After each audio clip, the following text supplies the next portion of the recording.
morning, America. Good evening, Europe. And what the hell are you doing up so late, Australia? You should go to bed. You have school tomorrow. Welcome to Day 9 Daily number 452, where we learn to be a better gamer. It's Europe week, so as you can tell, it's the morning. I have some kind of wave going on the front of my hair. This is awesome. I'm just going to go ahead and leave. It's like a flaccid unicorn spike. We're drooling. Everything is going according to plan at this early hour. It's Europe week. Which means that I'm doing the shows in the morning. Therefore, the Europeans only have to bring dinner as opposed to getting some sort of 4 to 5 a.m. caffeine rush to help them stay up to watch the daily. And because I love this player, look, I wanted an excuse to do a DeMusliM game anyways, but I'm going to say, for you, Europe, I'm going to do one of my favorite European players today. EG's DeMusliM will be the topic of today's daily. To get the announcements out of the way as fast as possible, Fun Day Monday, submit to me games of you doing cannon, rushing, cannon, pushing, mass cannon, harassing all over the map, all game long. Send that to Monday at day9.tv. I don't care what the format is, just send it. Also, this Sunday is Europe subscriber Mana Battles. So let's be Mana Badasses together and hop on and duke it out versus one another. And that's all. I want to talk a little bit about Das Meta game. So, sorry, I have to have this beverage that will make me interesting for once. It's the only... Can I just listen? I'm a little scatterbrained because I haven't chugged caffeine this morning. But, oh, God, wow. Wow. Holy crap. 5 different things have just happened at once. My friend Tristan always says good luck with the daily before every daily. And now I'm doing Europe Week. Texts me good luck with the daily. Unbelievable. Unbelievable. That is so... Oh my God. And now that I've muted my phone, I got another text from another friend. Holy crap. Oh, I'm so one-dimensional. I either do StarCraft shows or people talk to me about doing StarCraft shows. Yes. Okay, so that's one thing. The second thing, I don't know how bad caffeine addiction can be, but I have had days where I feel horrible. I feel like I'm the worst commentator ever, that I have no future, that if my commentary falls apart one day, I'm going to have no skills to be able to do anything. I feel ugly, and that's probably, you know, the true one on the list, but like all the other ones, I just drink caffeine and I'm like, whoa, everything's going to be fine. Whew. Oh, thank God I just had coffee. That was the easiest thing ever. I'll have like headaches, like my sinus will feel like there's an ogre living in it, and I'll just drink and it'll just, my brain will clear and I'll be like, oh, thank God. And then I look in the mirror and I'm like, wow, I'm ugly. I don't even care. I feel great. Oh, remember, why call other people ugly when you can just call yourself ugly and have the same level of enjoyment and no one's feelings gets hurt? Oh, that's so great. Okay, let's talk about Terran vs. Zerg and the art of Mech. We're going to be watching an extremely famous game between DeMusliM and NesTea on Shakura's Plateau, whereby we will see DeMusliM going Mech. Excellent.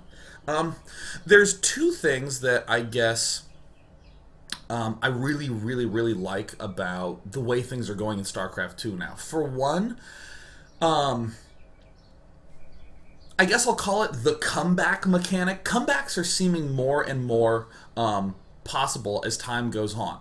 A better way to say a comeback mechanic is that it seems that no matter what position I'm in, there are things that I can do to keep climbing my way ahead. StarCraft 2 used to be in this fairly ugly state where I would make an army, you would make an army, and then we would just sort of zoom and see which one came out on top in a sort of rock versus scissors style battle. And that was it. Once the battle was over, the game was decided. But now we're seeing players who can perform incredible blunders, like losing their entire army to a bunch of Colossus force field, and then still rebuilding and managing to perform quite nicely. for the rest of the game, being able to pull that back. So that is one thing that excites me. We're going to see a big comeback from DeMusliM in this game from a seemingly atrocious position. The second thing that I especially love that DeMusliM does quite a lot, DeMusliM was one of the pioneers of the just big barracks, ground pushing attacking style, especially in the Terran vs. Protoss matchup. Where most players were going 3 barracks and then straight into medevacs, or maybe doing some sort of Q1 basing, DeMusliM was expanding and going 5 barracks and then pushing with just combat shield and concussive shell, and then slowly getting medevacs. It was just this big aggression at the front, no cute drop around the sides or banshees at the sides. And in particular, for the general health of StarCraft 2, a lot of people are starting to delve more into these styles where it's just big attacking at the front. So sure, I'm using the umbrella of he mechs, but there's going to be the kiss of DeMusliM in this game that makes it really, really nice. So we're going to go ahead and hop into it. So we have DeMusliM spawning down here. This is from the MLG Winta Arena from ages past. But I'm kind of surprised that I actually did not end up analyzing this game. And whoopsly daisies, I gotta remove this mouse cursor so that way I can pop off here and say hi to you in dead chat. Excellent. So NesTea is going to be spawning down here. Now, as we're at the start of the game, I've already prepped you for the fact that DeMuslim's doing Mech. So the sort of immediate intuitive mistake, and yes, the intuitive mistake to make, is to think about, well, what are my timings? What do I do? What is the build for me? It's all this focus on me.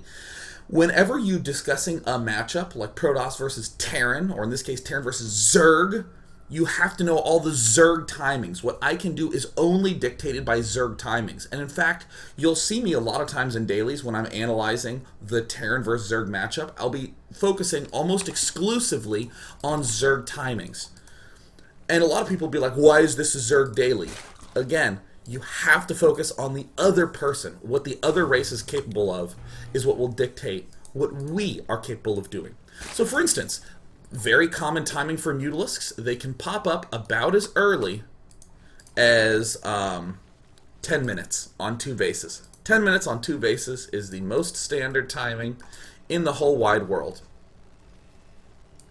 So, whether you're going Mech, whether you're going Airplay, whether you're going Marines, doesn't matter. 10 minutes is about when that Spire can finish if your player is doing a fairly normal opening. Now that is something that's going to be very, very useful. So as we're talking about this Mech style, and obviously this doesn't look like he's going to be opening Mech, but he will.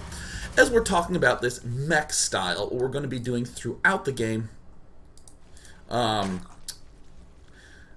highlighting all the timings that Zerg can do. Yeah.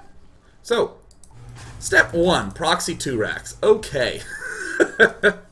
Remember, I don't want to focus too much on build orders, as we're going to eventually loop back into a basic Mech play, but this is a fairly comfortable thing to do on this map. One thing that makes this reasonable to do on this map is obviously the fact that we have this tight ramp, so we can wall it off and do some safe follow-ups. But I'm not going to worry too much about the end result of this.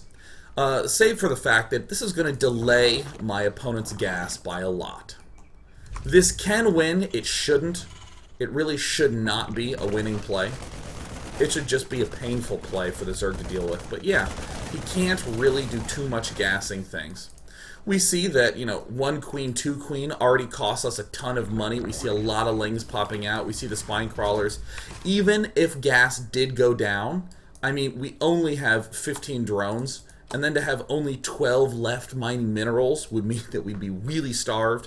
We'd hardly have enough money to do much of anything. It is correct, in other words, for NesTea not to go for gas. If he does go for gas, we just get a really, really clean, easy win in the mid-game, because he has no economy. So DeMusliM nails it. Now, I kind of want to view the opening as like Legos, right? Where you can just... Do I want it to be viewed as Legos? Yeah, screw it. Legos rule. It is Europe week, and Lego not only one of the most epically Nordic toys of all time, but of course famous for the Lego My Ego commercials here in America. I kind of like to think of things in terms of like phases. You know how to come back to the Lego analogy, how we'll have like a castle that's the base, and then we'll have another set of Legos that's like the space station radar, and you can just slap the space station radar right on the top.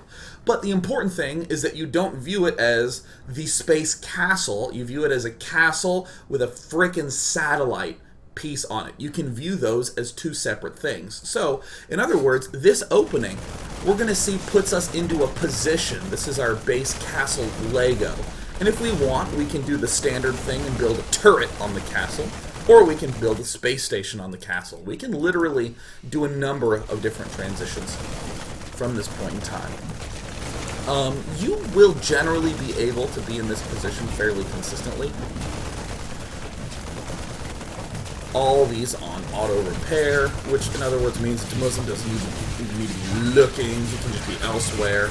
And of course NesTea just does a really nice job holding this off. In this case, just target fire the drones as much as possible. Look at DeMusliM targeting the drones down like a boss. And so often it's easy to go, well, DeMuslim's at a clear advantage. Hell no, he's not. This is the danger with this sort of push, is that people think that this is designed to win, that this is somehow an easy win button. No, it is not the win button. It just puts us in a different position. These players fairly even. Zerg, really low on gas, can't really put any pressure on for a while. Our barracks. This is a little bit awkward, but Zerg has a lot of Zerglings that really aren't going to be useful for a very long time. Not until they get speed and not until Terran pops out into the middle of the map. And we can kind of see now why a mech transition makes sense.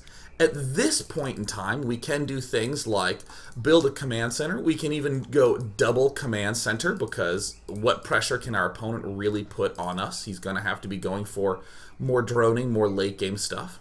But we get these double refineries because these barracks we built close.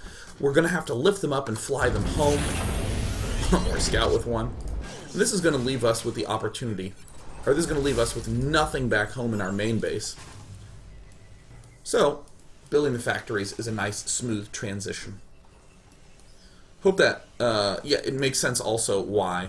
Yeah, cool, another command center. Hope it also makes sense why potentially the, if we built like 3 barracks back in our main base in addition to these 2, why that might be a little awkward. If we have all these, if we're devoting all this energy to making our barracks units all awesome and shit, then why do we have 2 of them floating in the air not building anything? It's a little bit of that counter logic. And this, I'm not too worried about this. This is just DeMusliM being good. And he loses the Marines, Drats. Another barracks just floating over here, checking the expansions. And now DeMusliM has set himself up nicely for this 3 command center business. Now, to note, what is all the stuff I talked about early on in this game? He's late on gas, which means he's going to be late on speed. He is kind of contained here. NesTea very cleanly massed up drones and got everything that he humanly possibly could, now at 47 to 29. He also can't put pressure on us. Notice how just these 2 simple statements are being just combined for this extremely nice follow-through. He can't have gas, so he can't really get Zergling speed up. Well, I'm just going to make a whole bunch of Hellions. He obviously can't go for layer tech. The only thing that's really going to be a threat is roaches or those spines at the front. I'm pretty much guaranteed to get a contain with these Hellions. Also, he can't really put on very much pressure to me.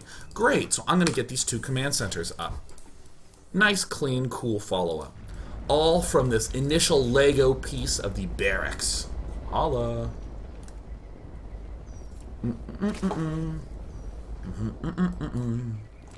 Ah, delicious.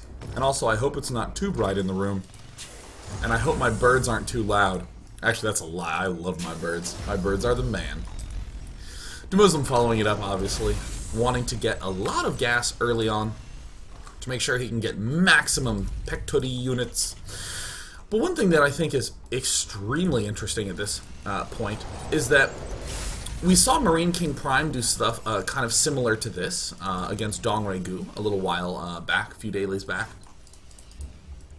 It's very tempting to transition nearly immediately into Thor and tank and other thing production for fear of some sort of scary Roach or Mutalisk push coming in. DeMusliM doing a good job scouting everything. Has not found the Spire, which is hiding up here. But now, NesTea, who wanted to go for Spire, if you want to go for Spire kind of quick, you have to rely on Ling Baneling. Meaning, our Hellions, where are they? Oh, they're there. The Hellions are going to be unbelievably strong and unbelievably threatening. If you don't go for Ling Baneling, you're going for something like Roaches. This will delay your Spire. Also meaning, it's cool if you delay getting this armory up. Every single way that we look at it, we see that it's essentially okay not to rush too quickly for this armory. But also very sexily by having 2 factories without add-ons as opposed to a reactor factory. We're still producing 3 Hellions at a time, but when we suddenly need Thors, we can just, boom, get 3 tech labs if we need. Or, in this case, where we realize that things are fairly comfortable, we can go ahead and get 2 tech labs and then that reactor order. So thus far, DeMusliM has set himself up quite nicely for all the craziness that's happened. Envision, this is actually the awesome test. Let me go ahead and gameplay. Yeah, remove the game timer. Imagine if you just walked in the room now. There was no timer, you had no clue what the hell was going on. We can look around and see a pretty normal looking Zerg base with a barracks here, that's the only unusual thing. And we see a Terran with 3 command centers, a nice mixture. He's getting Thors just now, way early. Spire, gonna be in no condition to really kill off Terran right away. It just looks very, very clean. I would even say something like, wow, DeMusliM has 3 command centers and 3 factories up, and NesTea's just been sitting at home. I wonder why he didn't do that. Still, this is one of the most important things, is that any build order has this look. Huge props to DeMusliM for creating this thing of beauty. Yeah. So that's part 1. We've got an opening done. When we come back, we're going to start stepping into the mid-game, and we're going to see not only decisions of how DeMusliM starts taking more bases and defending everything, but also some of the more subtle issues of meching versus Zerg. Bam! Da da da da da da da da da. It's going to be a short break, just like 2 minutes, yeah.